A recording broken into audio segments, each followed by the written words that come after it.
الحمدللہ والصلاة والسلام علی رسول اللہ اما بعد فاعوذ باللہ العظیم وبوجہہ الکریم وسلطانہ القدیم بسم اللہ الرحمن الرحیم۔ احباب گرامی، ہر کلمہ گو انسان قیامت کی سختیوں اور ہولناکیوں سے ڈرتا ہے۔ ہر انسان کی خواہش ہوتی ہے کہ کل قیامت کے دن اللہ تبارک و تعالیٰ کے ہاں سرخرو ہو جائیں، ہم ایسے اعمال کر جائیں کہ ہمارے اعمال ہمارے لیے سفارشی بن جائیں، یا اللہ کے محبوب پیغمبر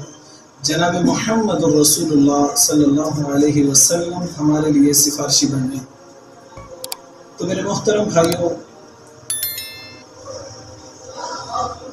اسی حوالے سے آپ احباب کے سامنے ایک چھوٹا سا عمل، ایک چھوٹا سا وظیفہ لے کر حاضر ہوئے ہیں،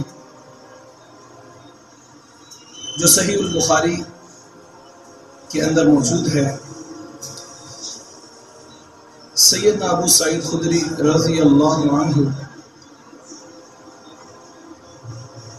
ایک شخص سے ملتے ہیں۔ سیدنا ابو سعید خدری رضی اللہ عنہ اس شخص کو آقا کائنات کا فرمان سناتے ہیں کہ جو انسان آذان کہتا ہے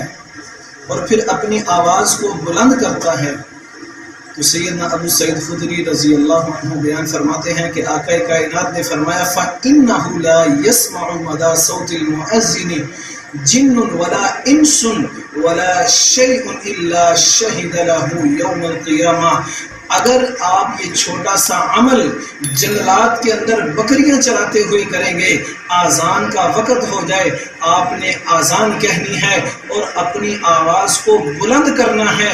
آپ کی آذان کے کلمات، آپ کی آواز سننے والی ہر چیز، کوئی انسان ہو، کوئی جن ہو، کوئی درخت ہو، ان ہواؤں میں لہلہاتی ہوئی یہ کلیاں ہوں، یہ فضاؤں میں اڑتے ہوئے پرندے ہوں، کائنات کے سردار پیغمبر جناب محمد رسول اللہ صلی اللہ علیہ وسلم نے فرمایا کل قیامت کے دن اس انسان کے لیے گواہی کے لیے پیش ہوں گے، کل قیامت کے دن اس انسان کے حق میں گواہی دیتے ہوئے نظر آئیں گے۔ احباب گرامی، کل قیامت کے دن انسان ایک ایک نیکی کے لیے ترسے گا، ایک ایک نیکی کے لیے پریشان ہوگا۔